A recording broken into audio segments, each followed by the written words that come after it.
Assalamualaikum warahmatullahi wabarakatuh. Di sini saya akan menjawab ujian akhir semester saya dari mata kuliah Teori Akuntansi. Instruksinya, dari penjelasan yang sudah dibahas, manakah menurut Anda grand teori yang paling menarik? Jelaskan secara jelas dan lengkap alasannya.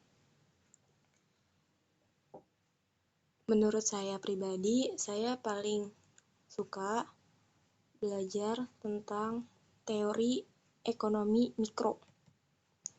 Kenapa? Sebelumnya sudah saya jelaskan di tugas video pertemuan terakhir terkait tentang teori ekonomi mikro, bahwasanya ilmu ekonomi itu terbagi menjadi dua. Yang pertama, ilmu ekonomi mikro dan ilmu ekonomi makro. Yang sudah saya jelaskan bahwasanya juga ilmu ekonomi mikro itu lebih tentang teori harga, menitikberatkan pada perilaku ekonomi individu,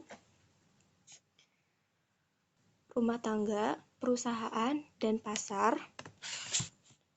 dalam mengelola sumber daya ekonomi secara efisien. Sedangkan ilmu ekonomi makro menitikberatkan pembahasan tentang perekonomian secara keseluruhan seperti pengangguran, inflasi, pertumbuhan ekonomi, dan perdagangan internasional. Nah, di dalam ilmu ekonomi mikro itu juga membahas tentang 10 prinsip ekonomi yang dimana membahas tentang bagaimana orang membuat keputusan, bagaimana orang berinteraksi, bagaimana bekerjanya perekonomian secara keseluruhan, kemudian cara berpikir seseorang ekonom membahas subjek ekonomi dengan objektivitas ilmuwan, yaitu dengan membuat asumsi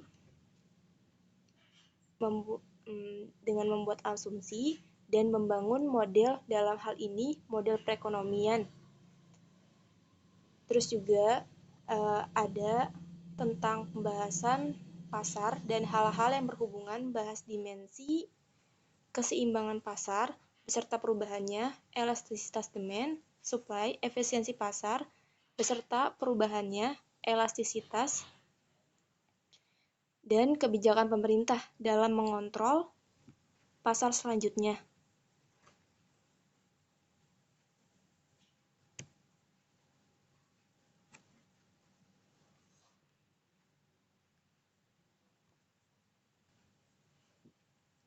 Nah, di dalam pertemuan sebelumnya, saya juga menjelaskan, jadi alangkah baiknya sebenarnya udah belajar juga sih, jadi kita mengulas kembali juga tentang apa sih faktor-faktor tentang munculnya kegiatan ekonomi, karena kita berbicara tentang ekonomi itu secara luas. Di sini kita membahas tentang awalnya dulu, tentang muncul kegiatan ekonomi.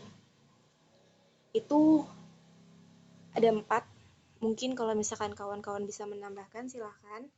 Ini yang sudah saya pantau. Munculnya kegiatan ekonomi itu ada 4. Yang pertama, kebutuhan ekonomi bersifat tidak terbatas. Bahwasanya kita manusia adalah manusia yang bersifat konsumtif. Kebutuhan ekonomi bersifat tidak terbatas. Ketersediaan barang dan jasa yang terbatas, bahan langka dan kelangkaan, munculnya pilihan alternatif penggunaan sumber daya untuk tujuan tertentu, serta konsep ekonomi yang dibedakan antara kebutuhan dan keinginan. Nah, di sini juga ada tentang masalah-masalah ekonomi. Sebenarnya ini saya merangkum dalam 3 pertanyaan secara garis besar. Yang pertama, apa sih yang dihasilkan? Yang kedua, bagaimana cara kita untuk menghasilkan? Dan yang ketiga, siapa yang mendapatkan hasilnya? Bahwasanya, apa sih yang kita hasilkan? Apa yang kita hasilkan? Itu balik lagi kepada kebutuhan kita. Misal, kita sebagai manusia, kita membutuhkan bahan pangan, sandang, dan papan. Bagaimana dihasilkannya? Dengan cara kita mengelola sumber daya yang ada. Kita mau makan beras, kita harus menanam padi. Terus kita mau makan daging, kita memelihara sapi, atau kita ingin mempunyai motor seperti yang di belakang saya, kita harus membuat atau merakitnya. Nah, siapa sih yang mendapat hasilnya? Ya, itu kembali lagi kepada kita yang akan mendapatkan hasilnya. Karena berawal dari semua kebutuhan-kebutuhan manusia yang tidak terbatas.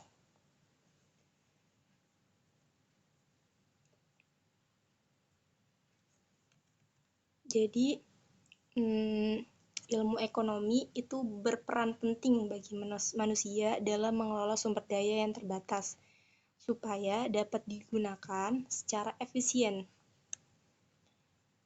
Nah, di sini kita juga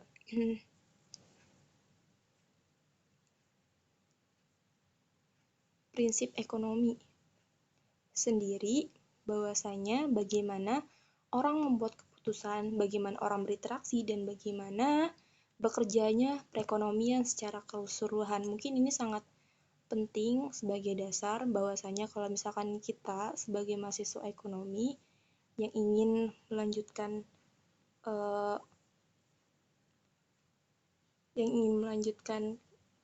dalam berbisnis, itu bisa melihat dari awal bahwasanya dalam teori ekonomi itu sangat berpengaruh dalam setiap mengambil keputusan ataupun ide-ide yang bakal kita sangkutkan. Terus di sini juga ada definisi dan pengelompokan ilmu ekonomi. Yang tadi juga saya sudah jelaskan, dan pertemuan sebelumnya juga saya sudah jelaskan. Di sini ada sumber daya ekonomi. Kita juga sudah tahu sumber daya ekonomi ada tiga, sumber daya alam, sumber daya manusia, dan sumber daya modal.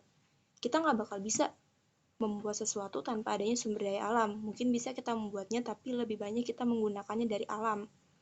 Yang kedua, sumber daya manusia.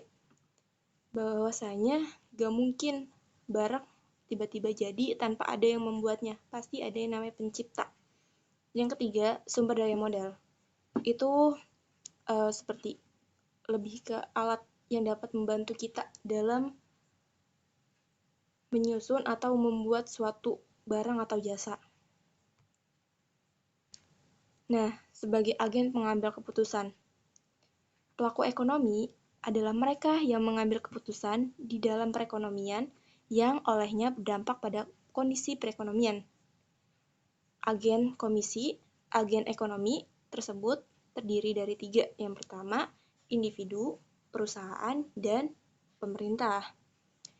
Individu itu contohnya kayak misal kita sendiri deh, kita mengambil keputusan untuk kesejahteraan kita, atau kita tuh butuhnya apa, kita mengonsumsi barang apa, kita menghasilkan barang apa. Terus yang kedua, perusahaan. Dia lebih ke orang yang bergerak dalam orang atau organisasi yang bergerak yang mempunyai visi misi yang sama. Motifnya cuma satu, yaitu untuk mencari laba. Dan yang ketiga, pemerintah. Dia sebagai agen kontrol untuk semuanya, karena pemerintah sendiri yang mengatur semuanya, baik itu tentang hukum, perekonomian, penetapan aturan main, dan kerangka kerja. Jadi semuanya diatur dalam pemerintah. Jadi perusahaan-perusahaan manapun tidak bisa sewenang-wenangnya dalam menetapkan peraturan. Tentunya kita pasti mengikuti dasar hukum yang telah ditetapkan di suatu daerah atau negara tersebut. Nah, mungkin itu aja sih penjelasan dari saya. Kenapa saya lebih memilih teori ekonomi mikro, karena dia itu pembahasannya sangat luas dan cukup menarik jika diteliti lagi. Dan saya juga suka tentang bisnis, jadi mungkin ini salah satu Hmm, pembelajaran juga buat saya bagaimana sih cara menjadi bisnis yang handal, yang sukses. Mungkin itu saja yang dapat saya sampaikan. Kurang lebihnya mohon maaf. Wabillahi taufiq wal hidayah. Wassalamualaikum warahmatullahi wabarakatuh.